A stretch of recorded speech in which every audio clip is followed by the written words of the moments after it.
Ramadi, and they went at it with everything they had.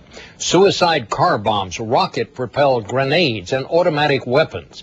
U.S. troops finally turned them back, and there were no reports of American casualties. But the battle underlined that the insurgency is alive and well in that area west of Baghdad, which is why Lara Logan went there, and tonight she has the first of 2 reports on the front line. As you head into downtown Ramadi, you're left in no doubt this is enemy territory for U.S. forces. Warning shots fired. The Marine commander in charge here calls it the toughest piece of dirt in Iraq. So tough that every time his Marines leave their base, they know there's every chance they won't make it back. Door over there! Watch it! Just a few days before this patrol, 4 of the men did not, killed by a roadside bomb. The unit had only been on the ground a month. Seems when you're on patrol with the Marines in Ramadi, you don't walk anywhere, you run.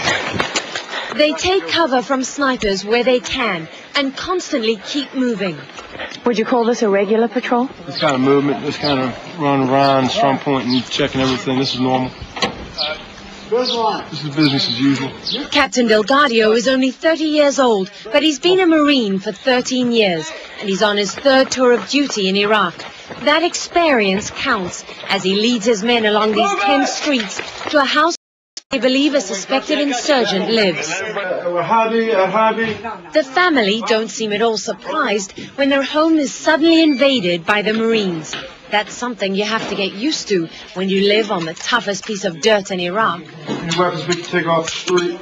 So it was a good day for us. While the Marines search every room in the house, 21-year-old Private Jeffrey Gursky, on his first tour in Iraq, is pulling guard on the roof. Do you know who you're fighting?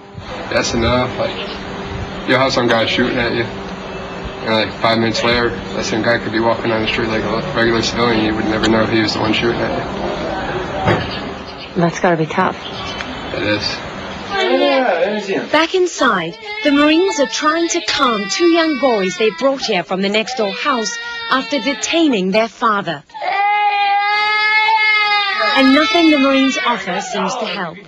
It's only when the boys join their Iraqi neighbors in the next-door room that they finally fall silent. The Marines know every minute they spend here exposes them to possible attack. Everything out here is a damn threat. Snipers, medium machine gun fire on a regular basis, rockets and IEDs. Bomb burst out, let's go. They face all those threats as they head out, knowing they still have to make it back to their base at the local government center.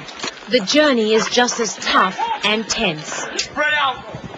As they finally approach the gates, the Marines throw smoke grenades to mask their movements. Let's try to cover ourselves in order to get back in the house. Come on! They may be home, but even here they're not quite safe. They regularly get attacked inside the base, where the local Iraqi government is housed. But on this day, at least, the Marines of Kilo Company were able to breathe a sigh of relief. Good. Lara Logan, CBS News, Ramadi, Iraq.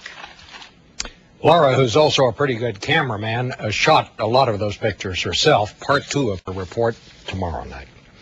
A deadly suicide bomber struck in Tel Aviv today.